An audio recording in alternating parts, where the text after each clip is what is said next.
5 amalan di akhir Ramadan. Amalan yang pertama, taharru lailatul qadri fil ashril awakhir min Ramadan. Carilah Lailatul Qadar di 10 terakhir Ramadan. Jadi amal yang pertama di 10 terakhir ini adalah amal mencari. Tentu orang mencari itu dia selektif. Orang mencari itu serius, karena dia mencari namanya, bukan menunggu. Beda antara orang menunggu rezeki dengan mencari rezeki. Beda antara orang menunggu orang dengan mencari orang. Maka betul-betul dicari Lailatul Qadar ini. Bagaimana cara mencarinya?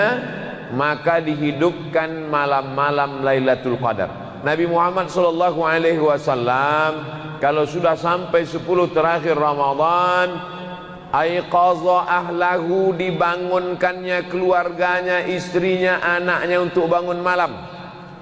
Wasyadda mi'zarahu, diikatnya kainnya. Makna mengikat kain kuat itu artinya khusyuk, lebih fokus kepada ibadah dibandingkan 20 malam yang sudah berlalu. Jadi memang 10 terakhir ini memang betul-betul yang selama ini tidurnya banyak, maka 10 terakhir malam ini dikurangi karena lebih banyak beribadah. Ibadah-ibadah malam itu nanti akan kita kaji pada poin yang kedua. Lalu yang dimaksud dengan malam itu mana? Malam itu biasanya dari mulai tenggelamnya matahari, terbitnya syafaq ahmar, tanda merah di ufuk barat, azan maghrib.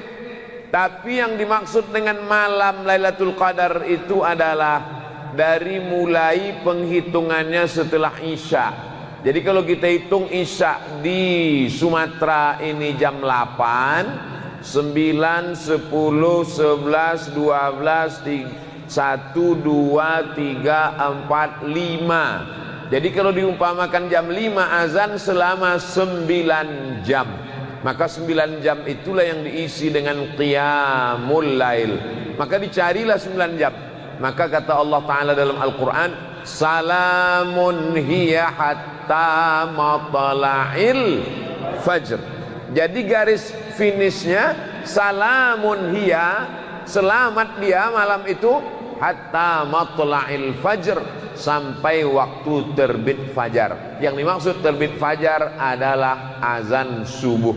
Jadi kalau ada orang mengatakan Nabi Muhammad SAW membagi malamnya menjadi 3, perbanyaklah beribadah di 1/3 malam, maka tinggal bagi saja 9 bagi 3, 9, 10, 11, 12, 1, 2, 3, 4, 5. Jadi yang dimaksud dengan 1/3 itu adalah 9, 10, 11. Yang dimaksud dengan 1/3 malam itu adalah 12, 1, 2. Jadi kenapa Nabi itu mudah bangun malam? Karena dia tidurnya di awal waktu. Kalau beribadahnya habis Isya, tidak pakai tidur, namanya qiyamul lail, tegak di waktu malam. Tapi kalau habis Isya tidur, melawan ngantuk, itu bahasa Arabnya tahajjada yatahajjadu tahajjudan, tahajud. Wa minal laili, dan dari sebagian malam fatahajjad, lawanlah tidurmu, lawanlah kantukmu. Di kota Makkah dua-dua dilaksanakan. Habis sholat Isya tarawih. Tarawih itu qiyamul lail. Kenapa disebut tarawih? Karena setelah 4 rakaat duduk beristirahat lama, panjang. Di tempat kita habis 2 rakaat duduk sebentar. Tapi setelah 4 rakaat ada baca doa, Al-Khalifatul Awal Abu Bakrin Siddiq radhiyallahu anhu. Duduk sejenak bertasbih, berselawat, berzikir, mengingat Allah. Lalu kemudian setelah itu barulah dia tegak lagi. Maka ini semua ibadah-ibadah yang bernilai man qama, siapa yang menegakkan malam. Orang lain malamnya berbaring menempelkan tulang belakangnya, tengkuknya ke atas bantal, tapi dia man qama tegak Ramadan imanan, karena iman kepada Allah, wahtisaban, karena mengharapkan balasan dari Allah, ghufira lahu ma taqaddama min dzambih, maka diampunkan Allah dosa-dosanya yang lalu. Kalau dia bangun setelah tidur namanya tahajud. Kalau dia tidak tidur namanya qiyamul lail. Maka kita disuruh untuk qiyamul lail. Malam-malam ini dihidupkan, bahkan tidak tidur sama sekali. Bahkan orang-orang soleh itu memang dari mulai isya sampailah subuh. Dan di Indonesia ada beberapa masjid yang melaksanakan qiyamul lail dari isya sampai subuh. Ada yang setengah Al-Quran 15 juz, bahkan ada yang 1 juz selama 8 jam. Potong, makan, sahur, zikir, baca Quran, dan istirahat sejenak. Jadi amalan yang pertama adalah amalan mencari. Mencari itu bukan amalan Pak Ustadz. Amalan itu kan sholat, zikir, baca Quran. Mencari itu amalan. Mencari ilmu amalan. Man kharaja fi talabil ilmi, siapa yang keluar rumah meniat menuntut ilmu, fahuwa fi sabilillah, maka dia sama seperti orang yang berjihad fi sabilillah hatta yarji'a, sampai dia pulang ke rumah.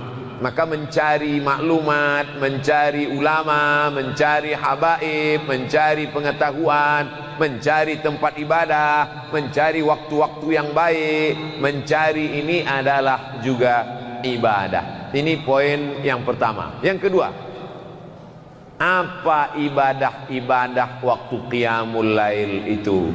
Qiyamul lail umum, qiyam tegak. Orang yang tegak tak tidur, orang berbaring bisa tidur, orang duduk bisa tidur. Kalau orang tegak tertidur, lututnya akan bengkok, pasti dia jatuh. Berapa banyak jamaah saking kenyang perutnya tarawih tertidur waktu tegak, jatuh dia. Maka ketika orang qiyam tegak, maknanya dia malam itu tidak diisi dengan tidur. Lalu diisi dengan apa? Malam 9 malam dalam 21, 22, 23, 24, 25, 26, 27, 28, 29 ini. Yang pertama diisi dengan solat sunat. Solat isya berjamaah, habis isya ba'diyah, habis ba'diyah tarawih, habis tarawih kemudian witir, lalu kemudian pulang ke rumah, nanti bangun malam solat sunat wudu, habis solat sunat wudu solat sunat taubat, habis solat sunat taubat solat sunat tahajud, habis tahajud kemudian solat sunat witir. Tidak lagi witir karena udah witir habis tarawih tadi. La witrani, tak boleh 2 kali witir fi lailatin, dalam 1 malam. Tak boleh 2 kali witir dalam 1 malam. Tadi sudah sholat witir, masjid kita sudah sholat witir tadi. Nanti bangun malam hanya sholat tahajud saja, tidak ditutup lagi dengan witir. La witrani, tak boleh 2 kali witir dalam 1 malam. Jadi malam ini diisi dengan sholat. Kemudian setelah sholat membaca Al-Quran. Idealnya malam ini kita masuk baca juz 21. Tapi ada jamaah malah sudah khatam 2 kali. Tapi ada yang belum bergerak dari juz 1. Nah, inilah kesempatannya untuk mengejar supaya malam-malamnya itu buka Quran. Yang tak bisa buka Quran, buka handphone. Download aplikasi Quran digital di Play Store. Tidak ada halangan. Saya payah bawa Quran ke sana kemari, masukkan dalam handphone. Nanti kalau handphone saya ada Qurannya, payah masuk WC. Boleh bawa handphone yang dalamnya ada Quran digital masuk WC dengan syarat handphonenya gelap, tidak dalam keadaan hidup. Kalau hidup tak boleh. Tak boleh handphone hidup ada tulisannya zalikal kitabul la raiba fih masuk ke dalam WC, tak boleh. Tapi kalau dimatikan gelap dia boleh. Sama juga macam kepala kita ini. Kepala kita ini walaupun tak 30 juz tapi juz 30 kan ada di sini. Kalau kita masuk ke toilet kan kita bawa kepala kita ini. Boleh. Tak perlu kepala ini kita tinggalkan di pintu lalu masuk kita ke dalam. Itu dalil untuk mengatakan Quran yang ada di dalam handphone boleh dibawa karena dia tidak dalam keadaan hidup. Maka bacalah Al-Quran terus, khatamkan. Target mesti khatam. Masih ada 9 malam untuk diisi dengan Al-Quran. Duduk 1 malam 1 juz, 1 jam 1 juz, 2 jam 2 juz, 3 jam 3 juz. Berarti kalau 3 juz malam ini, 10 malam lagi, insya Allah yang belum memulai baca Quran, start malam ini, insya Allah sebelum malam takbiran sudah khatam, insya Allah. Amin. Yang tak bilang amin, diaminkan Allah SWT, diaminkan para malaikat, dikabulkan Allah Ta'ala doa-doanya. Lalu kemudian amalnya sholat sunat. Setelah sholat sunat baca Quran. Wabil ashari hum yastaghfirun, memperbanyak istighfar. Astaghfirullahalazim, lebih panjang. Astaghfirullahalazim alladzi la ilaha illa huwal hayyul qayyum wa atubu ilaih. Lebih panjang. Allahumma anta rabbi la ilaha illa anta khalaqtani wa ana abduka wa ana ala ahdika wa wa'dika mastata'tu a'udzubika min syarri ma sana'tu abu'u laka bi ni'matika alayya wa abu'u bi dhanbi faghfir li fa innahu la yaghfiru dhunuba illa anta. Man lazimal istighfar, siapa yang memperbanyak istighfar, ja'alallahu lahu min kulli dhiqin makhraja, setiap kesempitan hidupnya diberikan Allah kelapangan. Wa min kulli hammin faraja, setiap kesempitannya diberikan Allah jalan.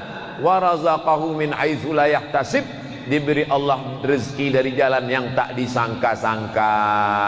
Subhanallah wa bihamdihi subhanallahil azim, subhanallah wa bihamdihi subhanallahil azim, subhanallah wa bihamdihi subhanallahil azim. Kalimatani, 2 kalimat, khafifatani 'alal lisan, ringan di lidah, saqilatani fil mizan, memberatkan timbangan mizan pada hari kiamat, habibatani ilar rahman, disukai dicintai Allah. Subhanallah wa bihamdihi subhanallahil azim, subhanallah bihamdihi subhanallahil azim. Bagi yang belum punya tasbih, malam ini berzikir tak usah pakai tasbih. Jadi sahabat Nabi dulu, orang kalangan salaf kan belum ada tasbih. Bagaimana cara mereka berzikir? Diambilnya tali, diingkatnya pakai simpul-simpul, simpul itulah yang dia petik sebagai tasbih. Jadi malam ini balik dari sini, ambil tali jemuran, buatlah simpul-simpul untuk berzikir, bertasbih. Subhanallah, subhanallah, subhanallah, subhanallah, alhamdulillah, alhamdulillah, Allahu akbar. Salawat. Man shalla alayya salatan, siapa yang berselawat kepadaku 1 kali, sallallahu alaihi biha asyra, Allah balas 10 kebaikan. Wa huttan anhu asyara sayyiat, ditutupi 10 kesalahan. Wa rufi'at lahu asyara darajat, dinaikkan 10 tingkatan darajat kemuliaan. Maka banyak-banyak selawat. Allahumma salli ala sayyidina Muhammad wa ala ali sayyidina Muhammad. Allahumma salli ala sayyidina Muhammad wa ala ali sayyidina Muhammad. Allahumma salli ala sayyidina Muhammad wa ala ali sayyidina Muhammad. Banyak betul zikir-zikirnya Pak Ustadz. Pilih mana yang paling suka. Saya paling suka selawat, amalkan selawat banyak-banyak. Saya paling suka tasbih, tasbih banyak-banyak. Saya paling suka la ilaha illallah, la ilaha illallah banyak-banyak. Kalau Ustadz sendiri, apa yang Ustadz amalkan?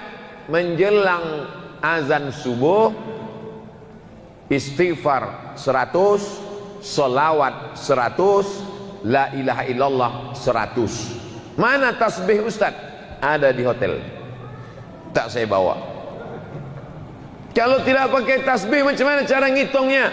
Sekali genggam 20. 1, 2, 3, 4, 5, 6, 7, 8, 9, 10, 11, 12, 13, 14, 15, 16, 17, 18, 19, 20. Jadi setiap sekali genggam 20. La ilaha illallah, la ilaha illallah, la ilaha illallah, la ilaha illallah, la ilaha illallah, la ilaha illallah, la ilaha illallah, la ilaha illallah, la ilaha illallah, la ilaha illallah, la ilaha illallah, la ilaha illallah, la ilaha illallah, la ilaha illallah, la ilaha illallah, la ilaha illallah, la ilaha illallah, la ilaha illallah, la ilaha illallah, la ilaha illallah. 20, 20, 20, 20, 20, 100. Tapi betul-betul 100, jangan pula 20, 20, 20. Lalu kemudian di antara yang paling afdal di antara amalan ini mana? sesuai dengan kemampuan. Yang sanggup sholat sunat, tegak, ruku, sujud, tegak, ruku, sujud, tegak, ruku, sujud. Abdullah punya ayah namanya Ahmad bin Hambal, dikenal dengan Imam Hambali. Wahai Imam Hambali, kau punya anak laki-laki namanya Abdullah. Abdullah ditanya orang, kau punya ayah namanya Imam Hambali. Betul. Ayahmu itu ulama. Betul. Dia kalau malam siang berapa rakaat sholatnya? Salasami'ati rakaat, 300 rakaat. Coba hitung berapa rakaat kita.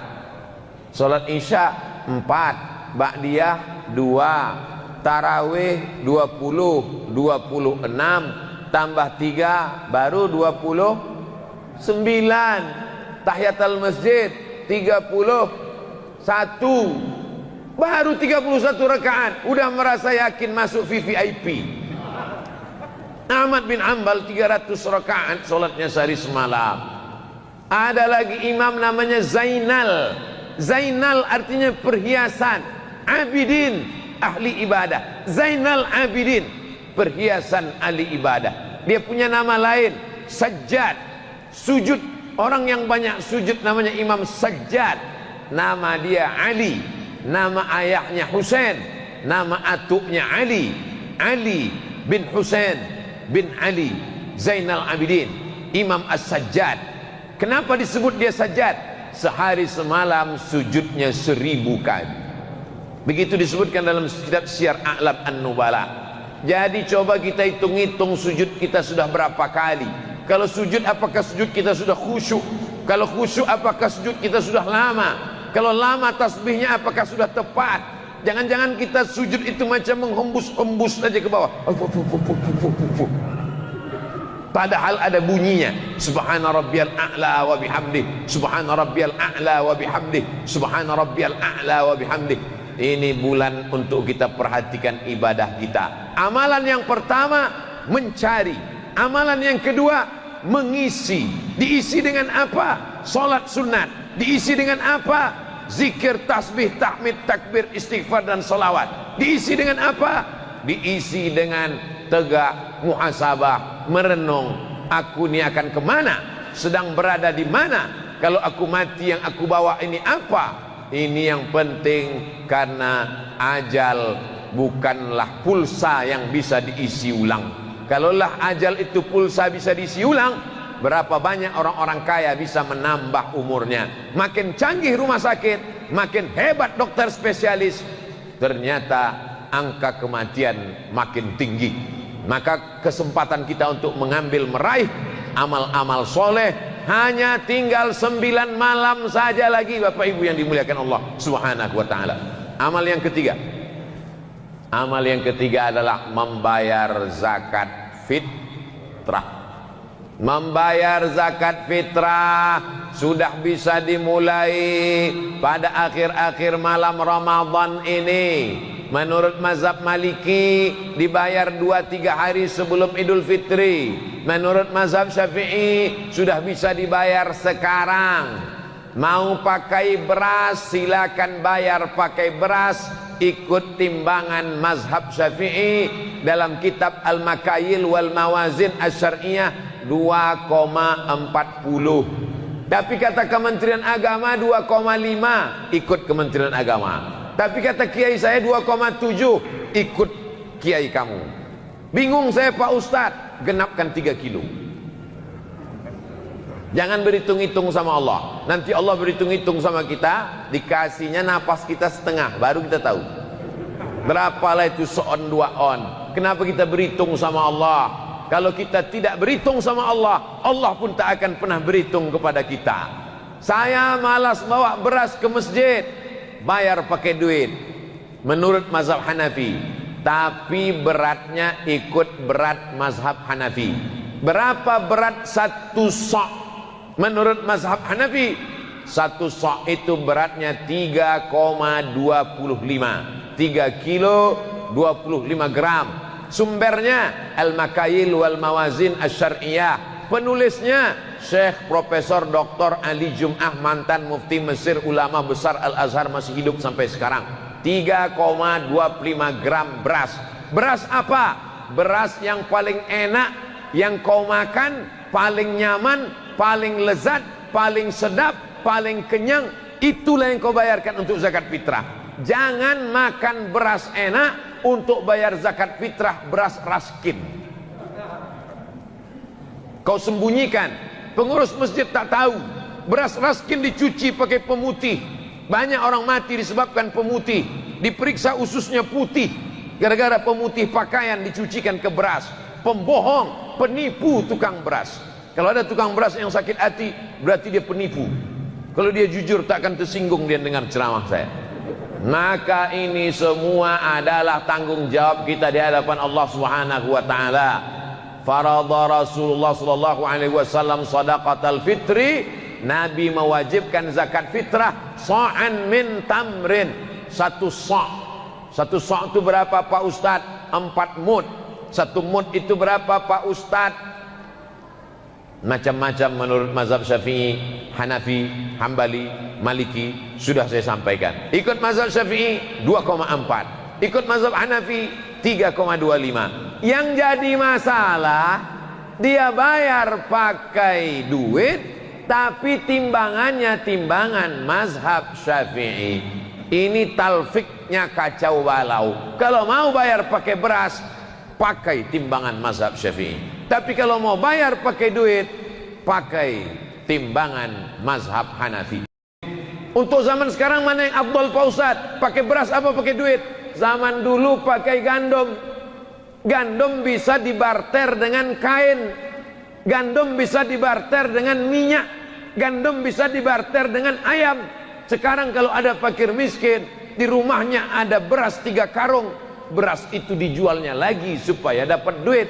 Maka kata Syekh Ali Jum'ah dalam kitab Al-Bayan lima yushghilul azhan, zaman sekarang afdal bayar zakat fitrah pakai duit. Kenapa? Karena orang kaya kalau berasnya banyak, tak bisa beras itu dipikulnya ke mall untuk beli celana. Maka pasti beras itu dijualnya murah. Ujung-ujungnya dia mau mencari duit. Langsung saja bayar pakai duit. Tapi beratnya menurut mazhab Hanafi. Yang mau bayar pakai beras, beli beras ke warung, masukkan ke plastik hitam 10 bungkus. Anak saya, istri saya, cucu saya, menantu saya, ponakan saya, tetangga saya. Bagus bayarkan orang. Jangan bawa duit dari rumah, tidak mau membungkus beras, tidak mau beli beras, tidak mau bawa beras dari rumah, bawa duit sampai ke masjid baru beli beras. Berasnya cuma setumpuk sebungkus. Aku beli beras ini dengan harga 25.000 tunai. Aku bayarkan untuk aku tunai. Aku beli lagi tunai. Untuk biniku tunai. Ku beli lagi tunai. Untuk anakku tunai. Untuk anakku tunai. Cucuku tunai. Menantuku tunai. Lama-lama koyak. Habis. Kalau beras sudah kau bayarkan zakat fitrah, maka pemilik beras ini berarti 8 asnaf. Innamas sadaqatu lil fuqara wal masakin wal amilina 'alaiha wal mu'allafati qulubuhum wa fir riqab wal gharimin wa fi sabilillah wa ibnis sabil. Berarti pemilik beras ini 8 asnaf. Mana bisa kau beli beras ini dari amil? Amil bukan pemilik beras. Berarti jual belinya batal. Kalau jual belinya batal, berarti zakat fitrahnya batal. Lalu bagaimana dengan zakat fitrah kami tahun-tahun lalu? Apa boleh buat? Banyak-banyak istighfar lah. Tahun ini jangan dibuat lagi. Kalau mau bayar pakai zakat fitrah, pergi ke warung, beli beras, masukkan ke plastik. Berapa di rumah? Suami, istri, anak, cucu, menantu, 5 bungkus, bayarkan. Tidak mau bayar pakai beras, bawa duit, bayar pakai duit. Ini tentang masalah zakat fitrah. Membayar zakat fitrah ini waktunya 2. Ada namanya waktul jawaz, ada namanya waktul wujub. Waktul jawaz boleh membayar zakat fitrah sekarang. Pembayaran zakat fitrah sudah dibuka, boleh sekarang. Tapi ada namanya waktul wujub, waktu wajib. Kapan wajib membayar zakat fitrah? Petang malam Idul Fitri, tenggelam matahari Ramadan petang, terbit hilal Syawal, azan maghrib, itulah waktu wajib membayar zakat fitrah. Sampai kapan? Sampai khotib naik mimbar. Jadi kalau petang maghrib di Palembang jam 6, besok khotib naik mimbar jam 7, jam 6 ke jam 6 12, tambah jam 7 1 jam, berarti wajib membayar zakat fitrah selama, tak nyambung ceramah. Kalau tenggelam matahari di Palembang azan maghrib jam 6, besok khotib naik mimbar jam 7, berarti wajib membayar zakat fitrah selama 13 jam. Waktu membayar wajib zakat fitrah. Siapa saja yang hidup selama 13 jam wajib membayar zakat fitrah. Jadi siapa yang tak mau bayar zakat fitrah, meninggallah jam 5.30. Siapa saja yang hidup selama 13 jam itu, maka dia wajib membayar zakat fitrah. Anak dalam kandungan, ibu mengandung 9 bulan 9 hari kurang 12 jam. Apakah anak yang dikandung ini wajib dibayarkan zakat fitrahnya? Tidak, selama dia tak keluar selama 13 jam. Bagi siapa yang tak mau bayarkan zakat fitrah anak, bisikkan ke dia, jangan kau keluar selama 13 jam ini.